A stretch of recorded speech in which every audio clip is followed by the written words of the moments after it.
Vamos elevar nesse instante nossos pensamentos a Deus, aos sagrados orixás, em especial nessa noite a Pai Oxóssi, a força dos caboclos, que possa nos inspirar para que esta conversa possa ser luminosa e proveitosa a cada um de nós. Que assim seja. Antes de mais nada, boa noite novamente. Boa noite a cada um de vocês. Que essa noite seja realizadora na vida de cada um de nós. Bom, quero falar um pouco sobre a vida hoje, né? O que é a vida? O que seria a vida? É um conjunto de inúmeros fatores que faz com que possamos nos sentir pertencentes a este universo, porém com a nossa individualidade. E viver é bom demais. Claro que nós temos os nossos desafios, nós temos as dificuldades do caminho, afinal, o mundo ainda se encontra abalado pelas forças do mal. Eu digo ainda porque eu tenho certeza absoluta que um dia aprenderemos a viver somente no bem e para o bem.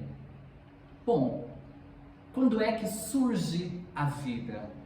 A ciência tem a sua explicação, as religiões também têm as suas explicações. Fato é que aqui estamos no ano de 2024. Quantos abalos o nosso planeta Terra já sofreu, quantas mudanças, quantas transformações sociais.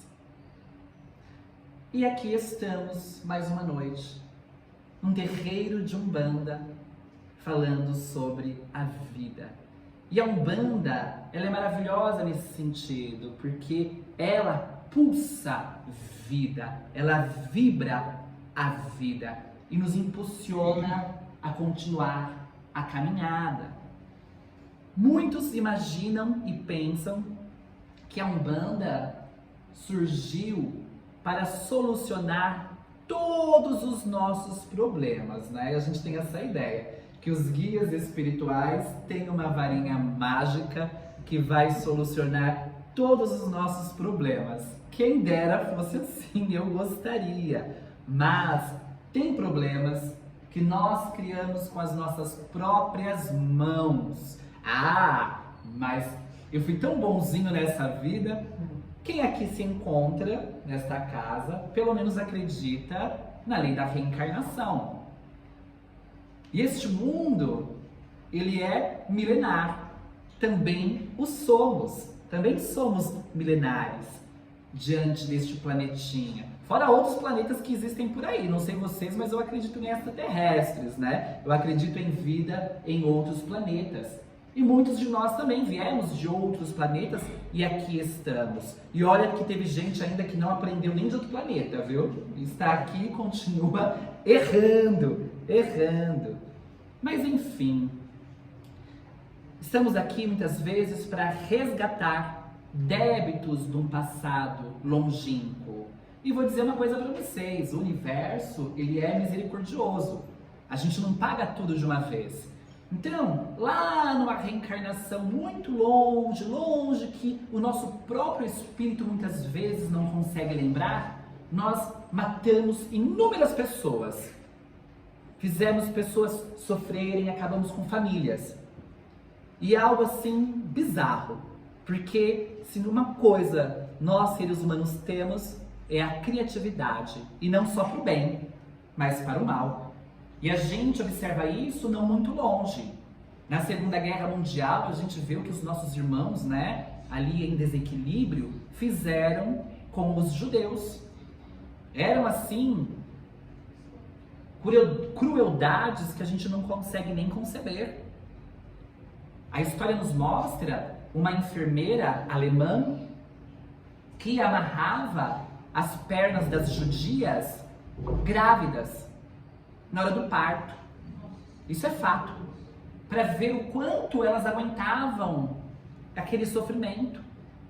Então morria a mãe e a criança naquela situação. Olha que sagacidade. E não foi uma, não foi duas, não foi 3 judias, foram várias. Fora outras questões, mas daqui eu só quero mostrar o quanto somos criativos também para o mal. E aí, um ser desse, uma pessoa dessa, um Hitler da vida e tantos outros, né, que também trouxeram o desequilíbrio e a morte, porque a gente lembra de Hitler, mas tem outros. A história nos mostra que dois papas, e aqui nós não estamos criticando religião, estamos falando da realidade. A história nos mostra que 2 papas foram os que mais mataram mais do que Hitler. A gente lembra agora da época da Inquisição. Quantas milhares de pessoas morreram em nome de quem? De Deus. Matavam em quem? Em nome de Deus. Aí, essas pessoas que estão ali totalmente imersas no mal, você acha que elas vão queimar no fogo do inferno pro resto dos séculos? A gente gostaria muitas vezes, né? Porque a gente é humano e quando a gente vê o mal do outro, a gente fala que queime nas profundezas pela eternidade. Mas nós aprendemos com os guias espirituais, porque tem religiões que ainda pensam assim. Mas na Umbanda, a gente aprende com os guias que não é assim que funciona. Que existe a lei do perdão, da misericórdia. Ah, então quer dizer que aqueles que mataram, também terão chances? Terão. Como graças a Deus nós também temos chance todos os dias, porque também nós cometemos erros, e inúmeros erros. Mas não é porque você foi perdoado que você não vai ressarcir aquilo que você fez. Existe uma música de Xangô. Xangô morreu com a idade, morreu sentado numa pedra. Xangô morreu com a idade, morreu sentado numa pedra. Ele escreveu a justiça, quem deve paga, quem merece recebe. Então assim, a própria Umbanda é uma religião de lei. Se você deve, você vai pagar. Se você merece, você recebe. E aí, se a Umbanda é uma religião de lei, então quer dizer que nós precisamos estar dentro dela. Mas, se há a justiça, também há a misericórdia. E o universo, Deus, são extremamente misericordiosos. E por mais que venhamos a pagar nossos débitos do passado, seja dessa vida ou seja de uma outra, Ele nos dá o parcelamento. Nós podemos parcelar essas dívidas. E aí, Deus é tão consciente de nossas misérias interiores que este ressarcir, este pagar, funciona da seguinte forma. É assim, você deve R$1.000, mas você não tem condições ali de estar pagando aqueles R$1.000. Então Deus vai parcelar 10 de 100, não 1.000 de uma vez. E aí, conforme a gente vai pagando, de repente no caminho, a gente consegue um dinheiro a mais. Quando a gente consegue esse dinheiro a mais, então aquelas 5 parcelas que estavam para serem pagas, a gente consegue fazer o quê? Aniquilá-las. E aí, quitar a dívida. Só que geralmente o que os bancos fazem? Quando você consegue diminuir essa dívida de uma vez assim, você também elimina os juros e acaba tendo desconto. É assim que funciona o universo. Conforme a gente evolui, nós vamos tendo condições de pagar cada vez mais dívidas do passado. Só que quando a gente tem essa consciência e tenta pagar no bem e para o bem, o universo dá os descontos, porque começa a falar, olha, essa pessoa está realizando bem, e o bem é nosso advogado onde quer que nos encontremos. Então sim, essas pessoas que realizaram muito mal, esta enfermeira, se amanhã ela acorda arrependida nas zonas inferiores, ela vai ser sim recolhida, ela vai ser amparada e vai ter que ressarcir. E muitas vezes vem como médium de cura, para curar pessoas. Ela não matou? E muitas vezes, não sei vocês, mas há médiums de cura que têm o poder de fazer com que pessoas com dificuldades de engravidar, engravide. Tem também. Então, ela pode vir como uma médium de cura que ative este ovário para que ele possa ser mais fértil. E assim, ressarcir as suas dívidas e trazer equilíbrio e luz. Mas ela também terá sofrimento. Essa enfermeira que ocasionou tantas mortes, ela também vai ter sofrimento na sua vida. E vai pagar aos poucos. Até que ela tenha condição de pagar tudo. Porque nós iremos pagar absolutamente tudo. E aí, a gente vem lá, eu falei da vida, né, que vai surgindo, o que será a vida? A vida é essa junção de inúmeros fatores que faz com que nós nos sentimos partes do universo, porém individualizados, porque somos únicos. Quando Deus te criou, Ele te criou único. Você é único. Não existe dois de você. Existe, né, a lei aí dos mundos paralelos, etc, né? Mas isso é de cada um. Eu não consigo conceber isso, mas respeito. Enfim, fomos gerados ali da mãe natureza, passamos por todos os reinos da natureza, chegamos no reino hominal. E aí começamos a ter a consciência da natureza, de algo divino, porque como nós fomos gerados ali, no útero de Deus e depois através da natureza, que é a manifestação de Deus, a nossa consciência traz uma lembrança da divindade, do divino.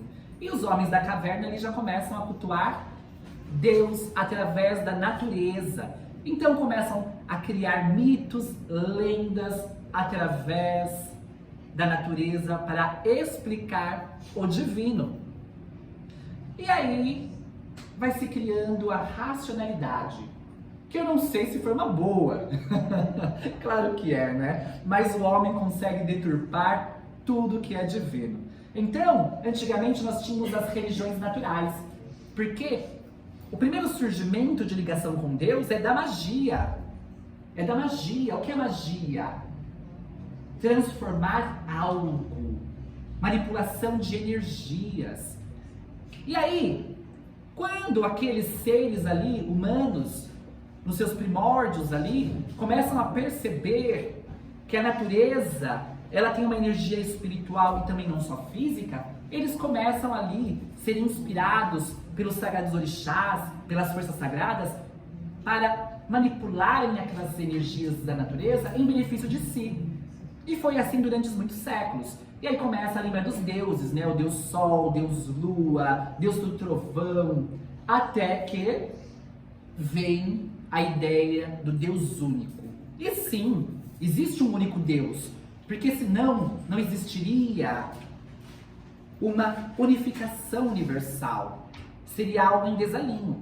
Então nós acreditamos sim no único Deus, mas nós acreditamos também que Deus tem os seus colaboradores divinos, que nós aqui na Umbanda chamamos do quê? De sagrados orixás. São seus sagrados colaboradores. E aí, os nossos babalorixás lá da África, também ali nos seus primórdios, têm a sua forma de cultuar. Mas aí vem o ser humano e deturpa novamente a religião. Porque quis trazer a ideia do Deus único. Só que essa ideia do Deus único fez com que eles se sentissem os maiorais. E aí, quando eles tiveram poder em mão, começaram a perseguir as outras religiões que acreditavam nessas divindades de luz. E aí a gente já conhece toda a história, né? Foram tudo deturpado, desalinhado, né? Como eu falei, ali nos primórdios ali da religião cristã, houve também, quando a religião cristã tomou poder, houve também muitas matanças. Mas não estou aqui falando que foi o Cristo que fez isso. Pelo amor de Deus, Cristo é amor. Gandhi, que era budista, dizia: os cristãos têm um bom Cristo, mas o Cristo, infelizmente, nem sempre tem bons cristãos. Então o ser humano conseguiu deturpar tudo E aí foi desalinhando, perseguindo aqueles que não pensavam da mesma maneira. E aí a gente chega ali nos primórdios de 1500, aonde no nosso Brasil, que nem tinha esse nome, porque não precisava ter nome, tem coisas na vida que não tem nome, não precisa ter nome, mas era uma terra maravilhosa, aonde os nossos índios viviam felizes, alegremente, e a história nos mostra que os índios estão aqui, historicamente, né, com fatos ali, há mais de 3.000 anos, antes do próprio Jesus vir para a Terra. Os nossos índios já estavam aqui. E aí, vêm os portugueses e invadem, porque não existe um descobrimento, existe uma invasão de terras. E começa a trazer a deturpação de lá para cá, tanto religiosa quanto moral. Aqui os índios também se ligavam da mesma forma que os nossos babalorixás se ligavam às naturezas, se ligavam às suas forças. Tinha Tupã, que era o deus central, como também os nossos babalorixás traziam também a ideia do deus central, que é Olodumaré, que aqui a gente chama de Olorum, que é uma simplificação de Olodumaré. Então os índios também traziam essa ideia de Tupã, o deus maior, e as suas divindades colaboradoras, fora que os nossos índios também tinham a ideia dos encantados e elementares da natureza. Quem já ouviu falar aqui dos encantados e elementares da natureza? Lá na Amazonas é muito normal alguém ficar encantado e o pajé ter que desencantar. Já ouviram falar aqui do Curupira, né, da Caipora, do Saci Pererê? Será que eles são reais? Eu não sei se da forma que é contada, mas a gente sabe que existem seres da natureza e a própria Umbanda trabalha com esses seres da natureza. E quando você entra numa mata, e agora vamos aprender a entrar em mata, hein, gente? Vamos aprender a entrar em mata. Quando você entra numa mata, nós temos que ter profundo respeito com a mãe natureza, porque ali existem seres que vivem, tanto na sua parte física, quanto na sua parte espiritual. E acontece muito na Amazônia de ficar encantado por quê? Porque às vezes a pessoa está passeando na floresta, desavisada, e esses seres ficam ali encantados com aquela mulher, com aquele homem, e eles são brincalhões, igual conta a história do Saci Pererê, são brincalhões, e envolvem aquela pessoa na energia deles, e a pessoa fica meio que alucinada, começa a sair pela floresta sem rumo. Acontece muito, quem já foi na Amazonas, né, conversou ali com os ribeirinhos ou com os próprios índios, sabe dessas histórias, e não é pouco não, viu? Aí tem que levar, essas pessoas às vezes ficam 3 dias na mata, aí são encontradas, tem que levar pro pajé, e o pajé tem que desencantar. Nós umbandistas, quando entramos nas matas, os guias já alertam, ó, leve algo pros encantados, pede licença. Então a gente leva açúcar branca mesmo, porque eles não têm, tem que levar algo que eles não tenham. Então você vai lá, leva açúcar, joga, pede licença para entrar naquela mata, principalmente quando você vai fazer trabalho espiritual. Fuma em corda, não sei porquê, mas eles também adoram fuma em corda. Sem falar que todo foco natural, seja mata, seja mar, todos eles, cachoeira, todos eles têm a sua parte da direita e da sua parte da esquerda. Então a gente precisa entrar com profundo respeito. Outro dia, vou contar, viu, que eu cometi um erro.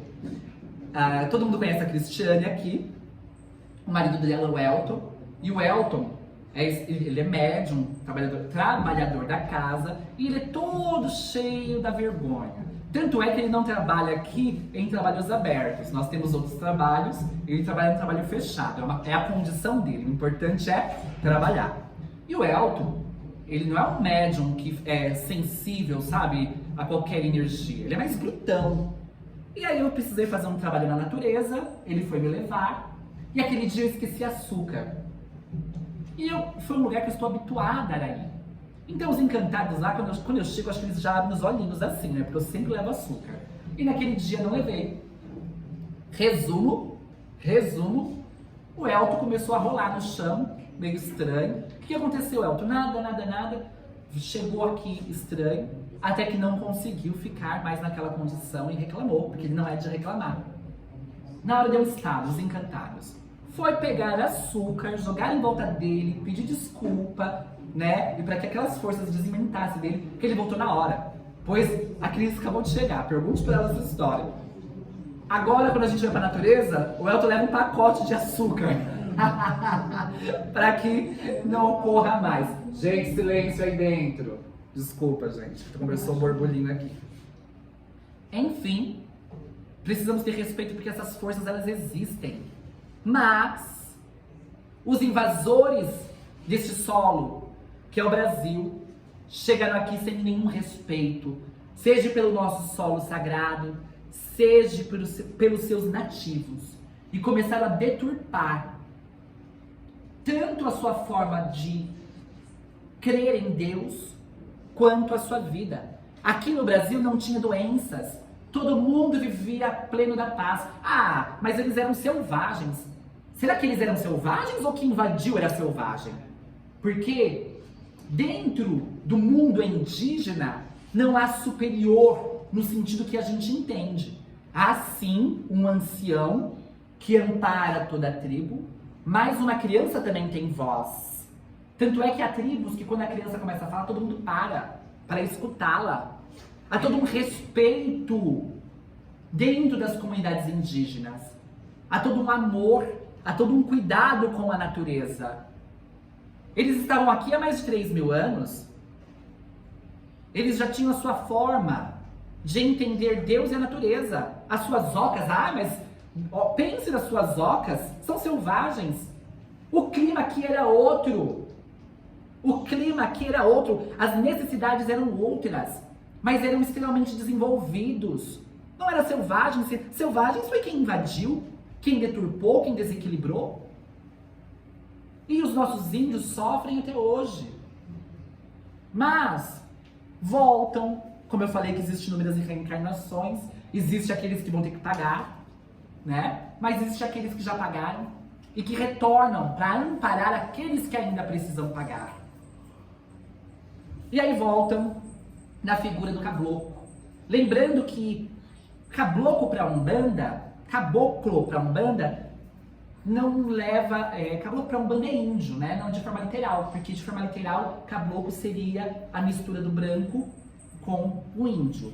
Mas na Umbanda não, são os próprios índios. Porque a palavra caboclo, ela remete a muitos fatores, né? A um arquetipo, a uma força. E o arquétipo do caboclo é este ser de força, de poder, de luz, que tem ligação com Deus através da natureza, mas também tem ligação com o perdão.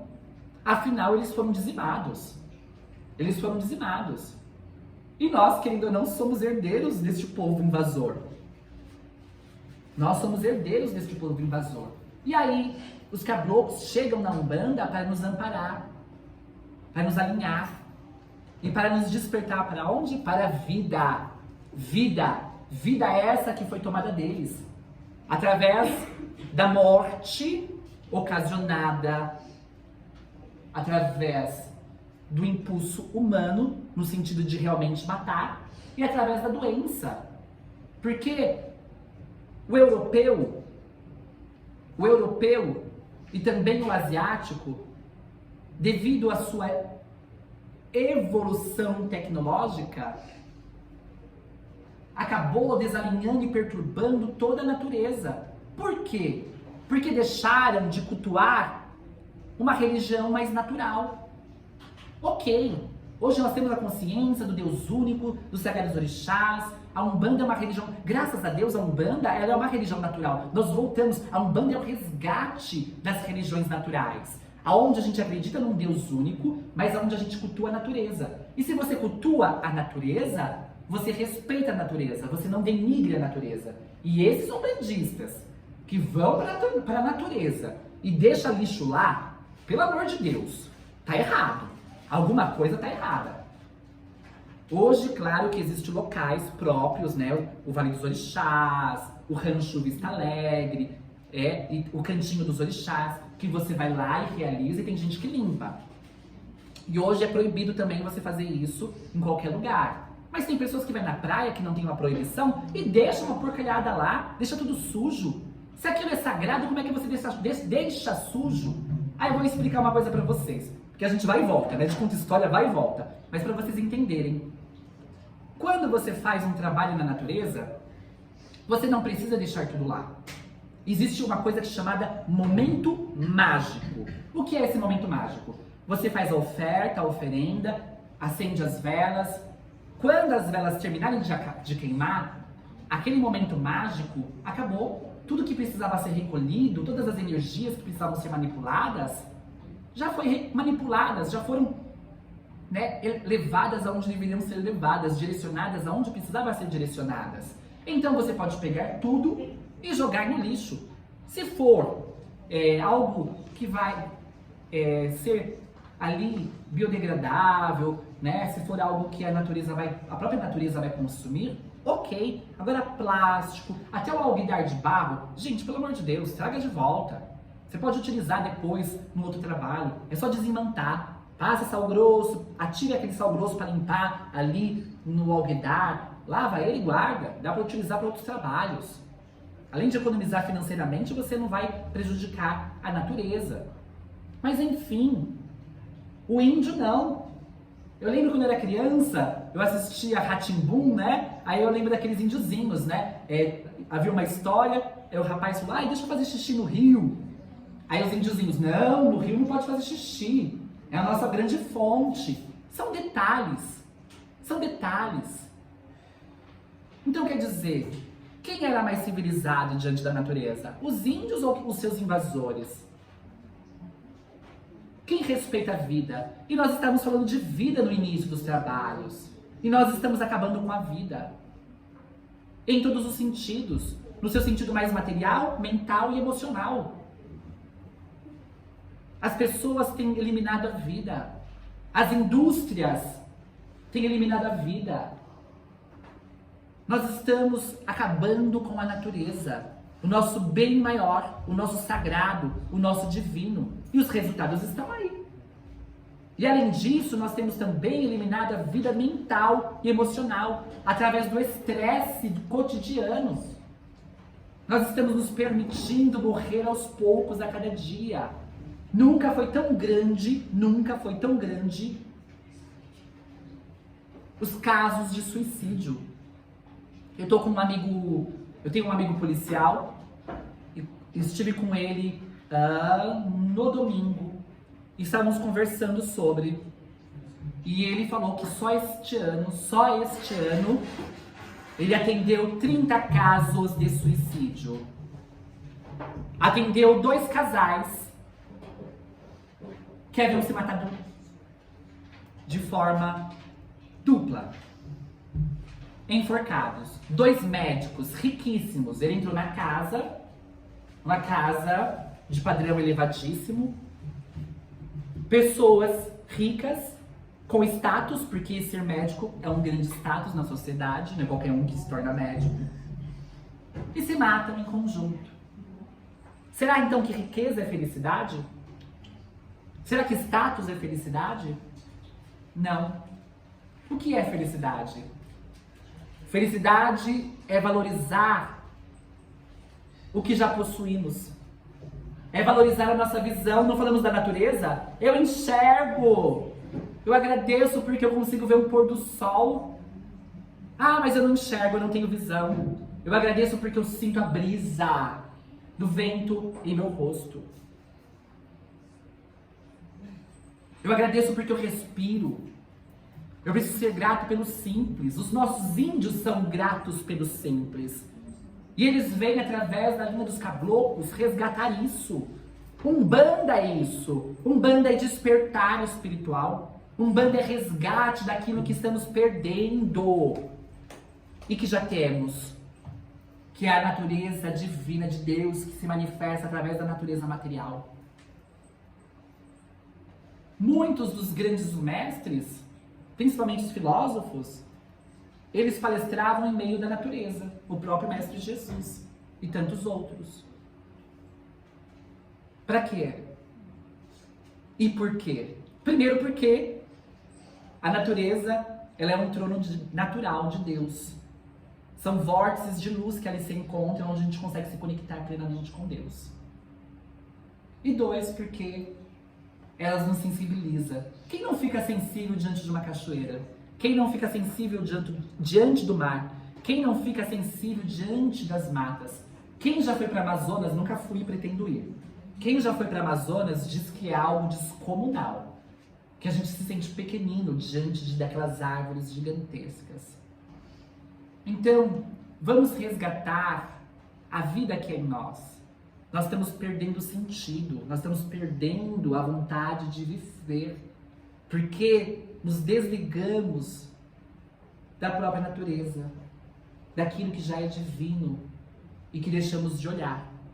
Então, quando a gente acordar, vamos agradecer, abre a janela, veja o sol, mesmo tempo cinza, veja aquele tempo cinza e saiba que ele vai trazer a chuva, que vai renovar as nossas vidas. Ou que vai refrescar, porque tem dia que tá tão calor que você quer uma nuvenzinha. Vamos valorizar as nossas vidas. Vamos valorizar os nossos caboclos. Hoje é dia de caboclo. Vamos escutar o que eles têm para falar para cada um de nós. Caboclo é condição doutrinária. E eles têm condição de nos doutrinar. Porque eles não são aquele selvagem que a história nos ensinou. Porque os invasores, além de tudo, deturparam a imagem do índio através da história. Não é verdade? Hoje está proibido, mas eu ainda fui ensinada que índio era preguiçoso. Por isso que os colonizadores tiveram que buscar os negros para serem escravizados, porque índio não prestava para ser escravo. Infelizmente, a história dizia isso, hoje foi mudando. Então, ou a gente escuta ainda alguns espiritualistas dizendo que índio ainda se encontra em condição de baixo astral, porque eles são ali selvagens, ainda tem essa ideia. São melhores do que nós. Perdoaram seus invasores e estão aqui hoje a nos amparar.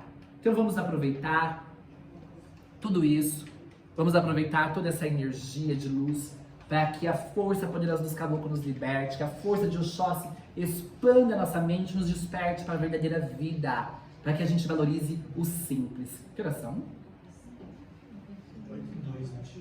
Então vamos lá. Muita luz, muita paz, ótimo trabalho a todos.